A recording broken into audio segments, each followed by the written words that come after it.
Hello, Nia. Now, as well as being the singer in a rock band Wolf Storm, you, I know, also perform a Bonnie Tyler tribute act.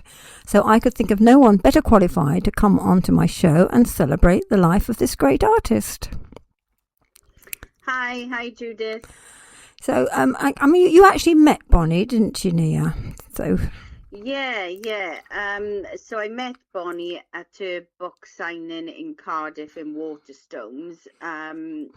Straight from the Heart, her autobiography is called, and you had an opportunity to meet her, which was fantastic. And I was able to ask her some questions. Roy Noble was there, sort of hosting it and asking her questions as well. And she talked about the book. She's very funny. She got a fantastic sense of humour. And she sort of relayed memories from her childhood, then stars she has met. So I was really impressed when I met her. Funny, down to earth. So it was just so great. You felt so proud of her and all her achievements. yeah. It's lovely to meet somebody you admire and find they're every bit as great as you thought they were, isn't it? Yeah, and even better because I didn't know what she'd be like. I'd admired her, obviously, but I was really impressed, and I thought I would like to be like that if I was her, maintain her Welsh roots. She's down Yeah. to earth, and if anything, she kind of went away from the sort of limelight, like the red carpet, I think, in Hollywood. She wanted to avoid that really, but with the press and everything, she couldn't avoid it. So, I mean, such a great personality, and I had a photograph with her. She signed my book copy as well, and I met a lot of her other fans, which was great, and some Uh-huh. of them my friends too on Facebook now as well. Oh, yeah, lovely. So you tell a little bit about her because you obviously know her far better than I do. Yeah, so she grew up in Skewen, and she won the singing contest. She worked in a shop when she left school, didn't particularly want to do that, got into a band, singing in a local club. She met her husband, Robert, and they became a couple. She was talent scouted, sort of spotted, went to London, and sort of from there her career started blossoming. She released My Honeycomb, which wasn't very successful. Then the record company put a lot of resources into Lost in France. They flew journalists out to France, actually, and they met Bonnie there, and there was a lot of promotion from the radio DJs. And Lost in France was very successful then, so it was her first hit, really. 1976, that was. It reached number 7 in the charts of her debut album, The World Starts Tonight. Mm.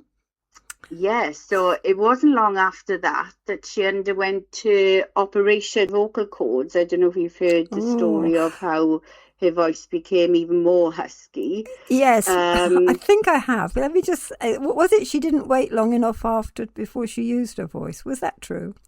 Yeah, correct. She Yeah. was taking her mum in the car to visit her brother, and she was talking to her, I think it was strawberries and cream, something like that. Did her mother bring that along? And she hadn't, and she sort of let out a sort of shout, if you like, and she had spoken where she was not meant to speak. She was Oh, supposed to be right. resting her voice. So she thinks that caused more sort of damage to her voice in her to give her a distinct raspy quality. Um, yeah, so that was Lost in France, a big sort of hit. The one which I think really infiltrated America was It's a Heartache in 1978. Yeah. That was her first hit in America. It reached number 3 on the charts. It was number 4 in the UK, and it was number 1 in countries such as Canada, France, Norway. Wow. Yeah, so that was great. I know she changed record companies then. There was sort of discussion on which direction she'd go. And I think a lot of people want Bonnie to do country stuff, which she has sort of done, and blues and things, but she wanted to go in the rock direction. And with a new record company, she wanted to approach Jim Steinman because she liked the Meatloaf songs that he was producing. So they said, "Oh, Lee may turn you down," and she said she doesn't care, just ask him. So they asked him, and he sort of eventually agreed. And that's when I think she flew over to his home, and that's when Total Eclipse was born, really. She said, because she was telling us about that when I met her, that she didn't have any vocal guide melody. That is sort of all her, the vocal melody on it.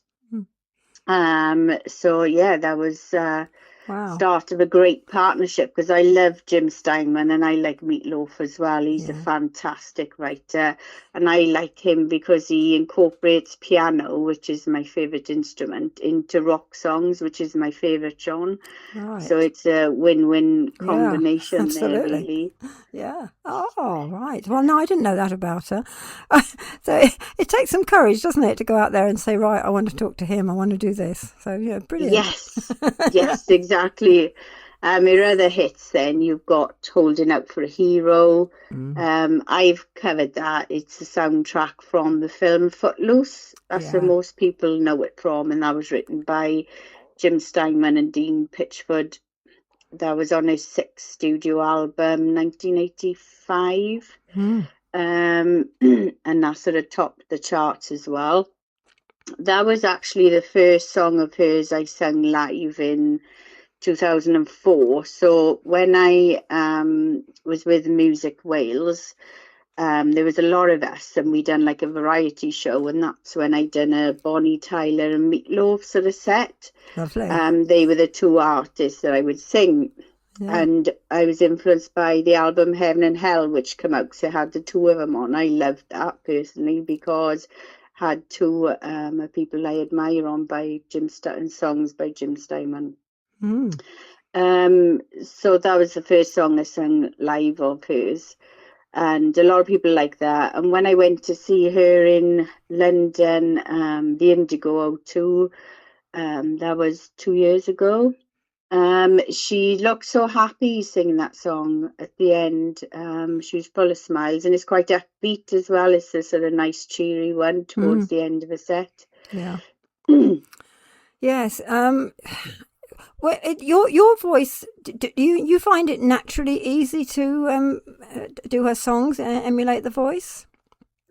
Well, my own opinion is her voice is unique, because by her own admission, she sort of had a damaged voice during, the vocal cords and the nodule, and speaking too soon after. So I don't believe her voice is, you can replicate it accurately. Where the likeness has come from in myself is I have a rock husky tone. So when I released a cover of Total Eclipse, and this was during COVID lockdown 2021, it went worldwide on worldwide radio to over 1 million listeners. And I think it's sort of my rock husky voice, particularly in certain parts. People in Wales and around the world are saying to me, wow, that reminds me of Bonnie Tyler. I think it brings back those memories for people. Yeah, definitely. So that was very successful. It really catapulted me and my music then onto the world stage. And when I released Holding Out for a Hero, a cover of that, because it was off the same covers album I released, I was contacted via Twitter by an Italian games producer, Daniel Spadoni. Could he use it as soundtrack to his retro games trailer for Rainbow Island? So of course I said yes. And he had a lot of publicity in France and Italy, which kind of helped me then, because I was listed in his credits for using my version. So for me, I'm actually starting the band now properly for I'm resisting calling it a tribute, but I guess it is a Bonnie Tyler tribute. I'm calling it the Bonnie Tyler Experience. Good, yeah, I like that. So I was ready to launch as a solo artist with a Bonnie Tyler set beginning of the year probably, but I'd done a few solo gigs, and I thought, actually, because my mainstay is my covers band on the weekend, I really miss the band, and I've got music gradings and just doing it backing tracks. I thought, this isn't me, it's not doing it justice. So I wanted to get a band. So I actually appointed to a band in June before, sadly, Bonnie passed away. So my project was already underway. Bonnie Tyler Experience for me singing with a band.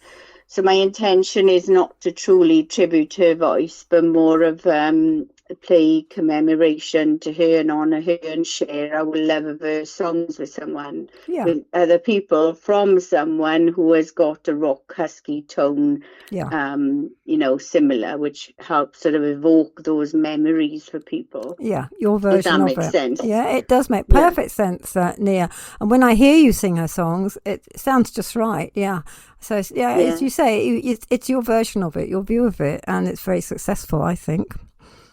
Yeah, and when I was talking to her and I asked her questions about this, she said to me, don't do my songs like me and try and go, it's a heartache. She actually went like that. She said, be your own singer, do them your way.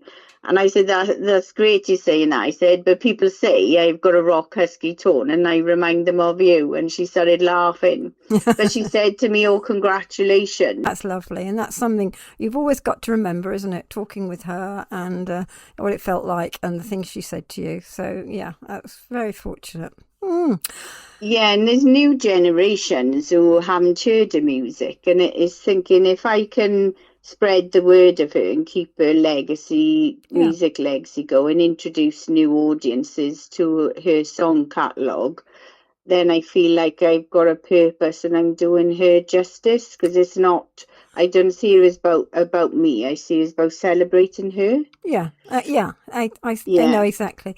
I recently had a guest on who does a Joni Mitchell act, and she said more or less the same thing. She thought she was such a wonderful performer, and she feels privileged to be able to perform her songs in tribute, but not trying to exactly just be like her. Yeah, quite. Okay, Nia. Well, recently you did bring out your own version of Lost in France, didn't you? Yes.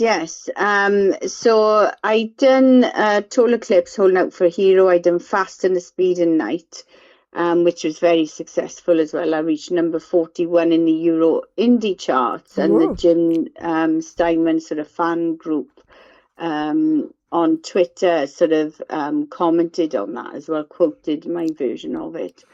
And I met Bonnie Tyler's nephew by coincidence when my band Wolfstorm was playing in Swansea. He came up to me after and he said, thank you so much for doing my Auntie Gaynor's song. And I said, oh, who are you then? And he said, I'm well, you know her as Bonnie Tyler. He said, she's my auntie. And I said, oh, I met her. And he was saying, oh, yeah. I said, do you see her often? He said, well, I don't see her often because she's touring so much, he said. But we're so proud of her. And he said, thank you so much for doing Total Eclipse. Oh. And he said, have you done Lost in France? And I said, no, I haven't done Lost in France. And he said, oh, try that one. But his name was Gavin, and he was lovely as well. It was such a lovely family. And his dad, I believe, is Paul, and he's a musician, singer as well, and he's in the band Sunshine Cab, and they sort of tour South Wales every weekend as well. Oh, so right. A musical family, and what a lovely family, Yeah, nice connection. Okay, Nia. Well, we're going to. So that's where Lost in France come from. Yeah, we're going to play that right now, and you just want to tell people where they can listen to it themselves and where they can indeed contact you and find out more about you. So Lost in France, the YouTube video is out. It's filmed in Cefn near Cardiff. because she had a manor park sort of scenery in a sort of countryside in her original video on a stately home. So I went to Cefn here near Cardiff. So it's on YouTube. Go watch the video, is the best. It's on Spotify, Amazon, Tidal, Deezer, all music platforms. So if people sort of search for it, they should see it. I tend to use Spotify or YouTube. If they want to get hold of me, I'm on all social media, Nia John. My band Wolfstorm has its own website as well, www.wolfstorm.net, and it's got a messaging service on there. So just Google Wolfstorm or Nia John and you will find me. Okay. All right. Well, lovely chatting to you today. I know it's a sad occasion, but I think we managed to celebrate her life very nicely. And we'll be back on the show soon, I'm sure, with your next new release, whether it's for Wolfstorm or for your Bonnie Tyler experience. So thank you for coming on today, Nia, and all the best for what you're doing. Thank you, Judith. Bye-bye. Bye. Bye-bye.